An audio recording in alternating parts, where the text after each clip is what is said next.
Let's take a quick look at the Indian retail version of the Jolla phone. First, the hardware.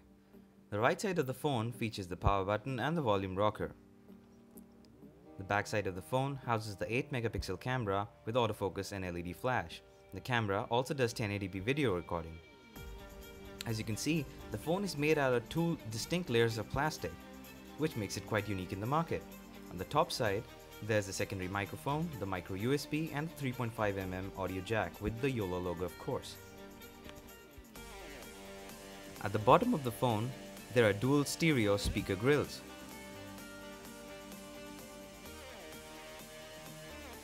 The phone is entirely made of plastic, and on the specs wise, it features a 1.4 GHz dual-core Snapdragon 400 with dual Crate 300 cores. It also features 1 GB of RAM and Adreno 305 GPU. There's 16 GB onboard user storage, and also features a 2 megapixel front camera which does 720p video. The front of the device features the 4.5-inch 540 by 960 IPS LCD display, and it also covers the display with Corning Gorilla Glass 2. The phone features swappable, removable back covers which house the NFC chip. There are many covers available at the Jolla store. There is a micro SIM slot which supports LTE, quite a shocker for this level of phone, and there's also micro SD expansion up to 64 gigs. On the battery side of the phone features a 2100 mAh battery, which should give you the juice for a whole day. Now let's power on the device and show you guys how the user interface is. When powering on, it's greeted by the familiar Jolla logo, and the LED notification LED at the bottom of the phone blinks.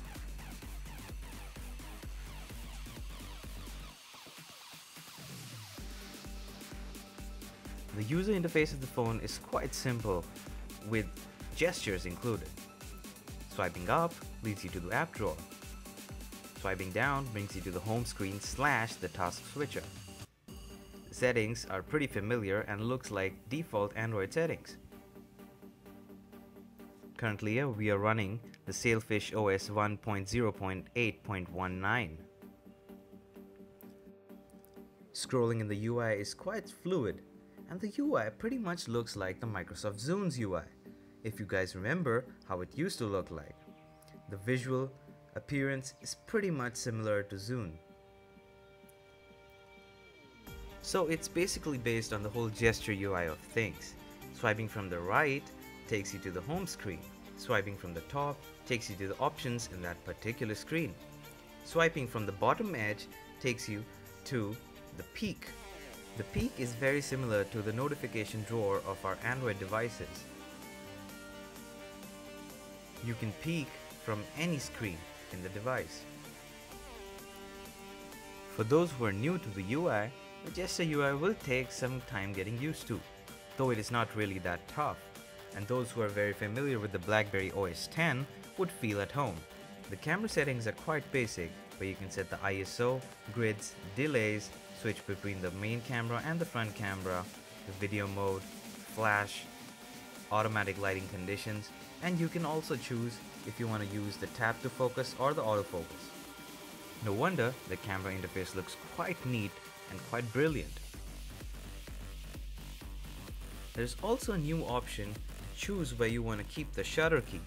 The shutter key can be placed across different locations on the screen, as you can see, and you can place it anywhere you like, anywhere which is comfortable to your hand.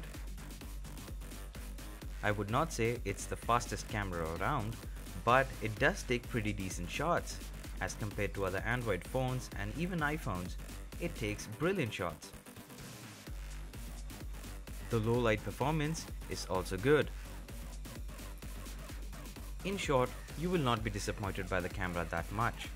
The camera offers basic features and can be used in day-to-day activities to take quick pictures and videos.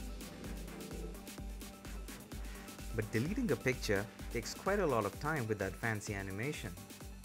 The home screen also features as a task switcher, where you can see all your running apps and quickly scroll through them. Long pressing on the home screen brings you to a familiar menu where you can close all the recent running apps.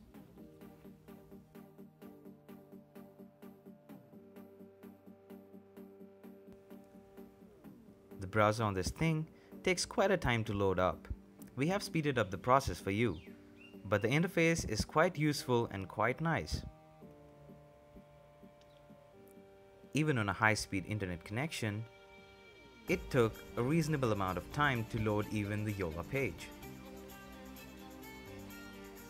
As compared to the Chrome browser, it's quite slow.